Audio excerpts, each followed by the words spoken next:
Happy Friday, fools! It's Jet for the daily grind on Deneb, number 15. And yes, I have literally recorded each one of these, except for the first one, the Thanksgiving one at the beginning of the week. These have all been in sequence. It's going to be a busy week. I have 2 meetups to attend this week. And that always, they go until like 10 o'clock at night. And then, or generally I don't even get home until 10:30 or 11. I don't want to record at that time of night. So there are complications. And recording ahead is not that bad, especially when I'm sort of on a roll and the quality of what I'm presenting to you, whether you agree with it or not, or care or not, does matter a little bit. So, anyways, I ought to wrap up this whole economics business I've been talking about. Pull out my sword, slay the economics in the face. Yeah. Okay, so to recap, first I described how it is our system has gone so bad, and largely it has gone so bad to suit the needs of the top 1%, who are largely, if not exclusively, or entirely sociopathic. People who don't mind exploiting others for their own personal gain. Doesn't matter what happens to them, as long as they make their money, they're good. That's sociopathy. The only thing worse than that is psychopathism. Psychopathism? Whatever. Where you do that and you enjoy doing it. And there are probably even a few of those among those ranks. I mean, there was a very strong reason why I could not have ever voted for Romney. He, at the very least, is a sociopath, but the twisted nature of some of his, some of what he said during the campaign season gave me the impression that he rather enjoyed what he was doing. So I can't prove it. I'm not even going to assert it, but I have a feeling. And whatever. So, following that, I got into why, if you can't really have a job-centric economy, one where it requires jobs in order for you to survive, and have a very efficient economy. Because as long as you have Amazons and Walmarts who can do a lot on very little labor, especially when that labor is not well paid and cannot generate much demand for other people to have jobs too, it's a very, very bad equation. And it's what we're suffering from right now, very much so.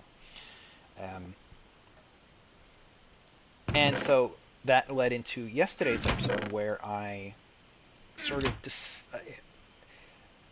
I defined what the necessities of living are. You know, if you're not going to define it by the job, well, what do you define it by?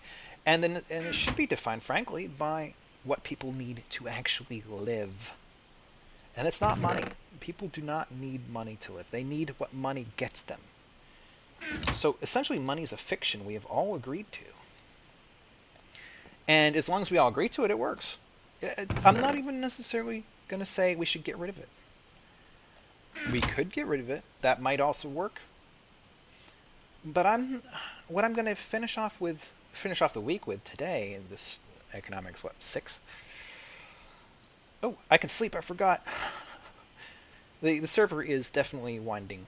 It's not winding down. It's become more relaxed.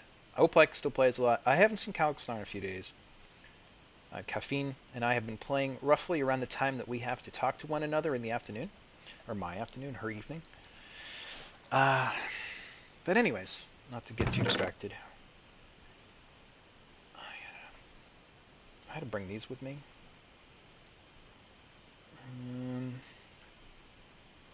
I did need slabs. I think there were some slabs out there. Oops, I'll bring a few more. I don't recall what else I was using. Oh, you know what? I did have torches. Tools are down here. Right. Now all we have to do is wait for our food. Okay, so tossing out the idea that we don't need money at all, which I kind of think is possible, but it's too much of a leap right now. It'd freak everybody the hell out, and that is a surefire way of making sure it never happens. You actually have to gradually ease people into change, which is how we got into this mess in the first place. We had really good systems for decades that protected us from huge scandals and huge economic depressions.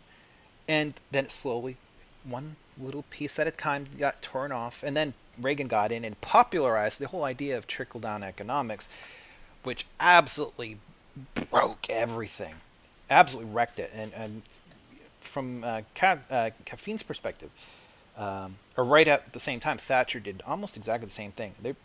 They've got a they're not falling as far over there as we are over here, but they're heading that way. And so I'd really like to see that not happen. Let me eat some of this. I don't have to wait, do I? Nope. Nope. Nope. Very good. All right, let's head back up. Yeah, walking the length. Sorry if this is just a walking episode, but at least I'm talking. Actually, allow me to speed this up.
And I'm back.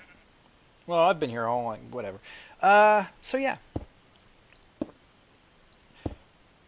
last time I basically got into suggesting that we need to incentivize people to contribute, but not make their lives dependent on work. Now, all of our lives are frankly dependent on one another, so the work we do actually is really important to our survival, but so is a certain amount of relaxation, and so is a decoupling.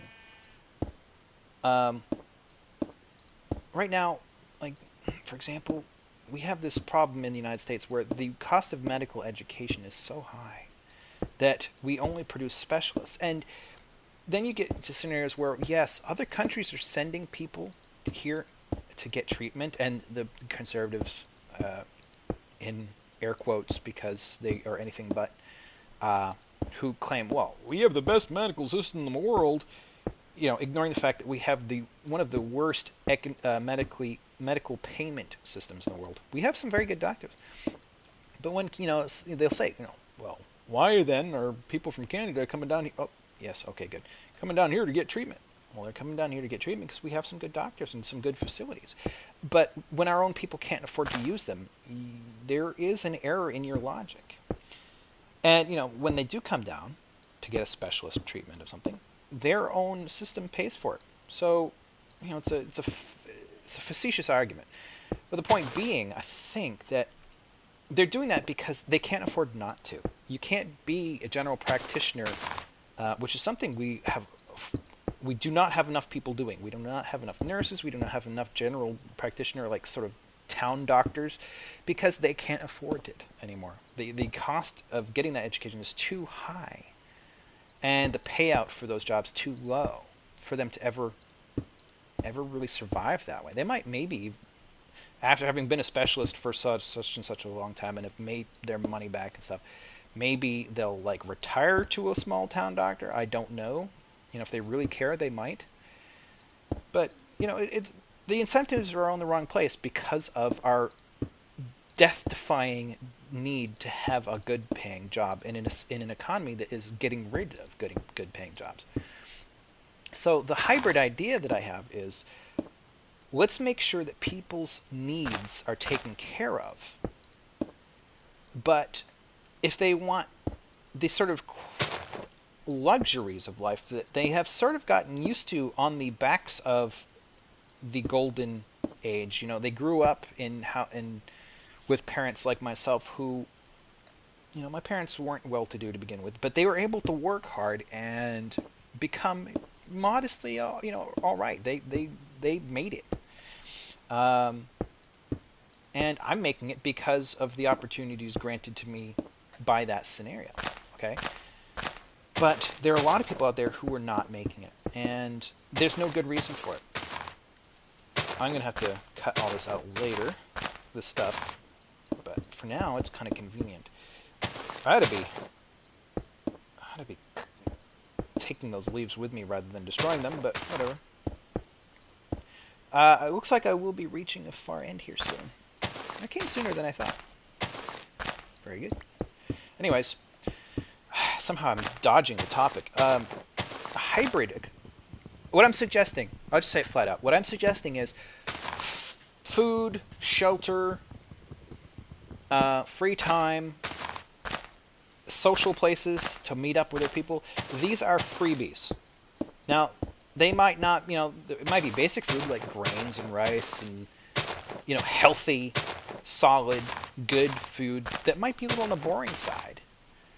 But they'll be happy and I don't know how happy. They'll be healthy and strong and capable of working, and they won't cost society very much because, again, they're healthy. The amount we have to invest in healing them will be reduced by the fact that they have access to good food as opposed to fake food, which is what our, unfortunately, poor people only have access to right now. But if they want more than that, if they want, big screen TV and a nice car and a bigger house with lots more room, or maybe, enough room to have a second child instead of just one, if they want those things, that's where contribution comes in. And if they work, they contribute, they help maintain the roads, they invent things, they run a shop that helps distribute things to the other people who aren't working necessarily, or at least to the same degree. They earn an income. It's almost like luxury units, LUs. Lus, how many lus did you make this week? Oh, I made 15 lus. And 15 lus might be huge. It might be enough for a big screen TV. I don't know. But the idea is that you work for the luxuries and you do not worry about the necessities. And therefore, people are secure, and the amount of bonuses they get are not based on whether or not they're sociopathic, but whether or not they're contributors to society rather than consumers of society. But the fact of the matter is, I don't know. I think overall, it would soften things up. We could have high productivity, meaning highly efficient. We're not wasting resources doing things we don't need to do. But, which is good for the ecology, good for the ecosystem and the world and climate change and all that stuff. That will be much less of an issue. It won't go away entirely, but that end of the candle will be burned more than it is now. 1, 2, 3, 4, 5, 6, 7, 8, 9, 10, 11, 12, 13, 14, 15, 16, 17, 18, 19, 20, 21, 22, 23, 24, 25. Okay. Well, I definitely have gone further out than that. I don't know, do you get what I'm saying? We need people to work. We don't need them to work as much as they're working and doing the things they're doing now. Some of them we do. Building bridges or repairing bridges. it's just so much. We could take a lot of the steam, a lot of the pressure off the system, if we get people the absolute necessities of life, and then make the remainder a matter of working for luxuries. So that's my idea. Maybe then that could eventually lead to the discovering that we don't need money. Oh crap. Oh crap. Oh crap. I saw that fly over my head. There's more than one.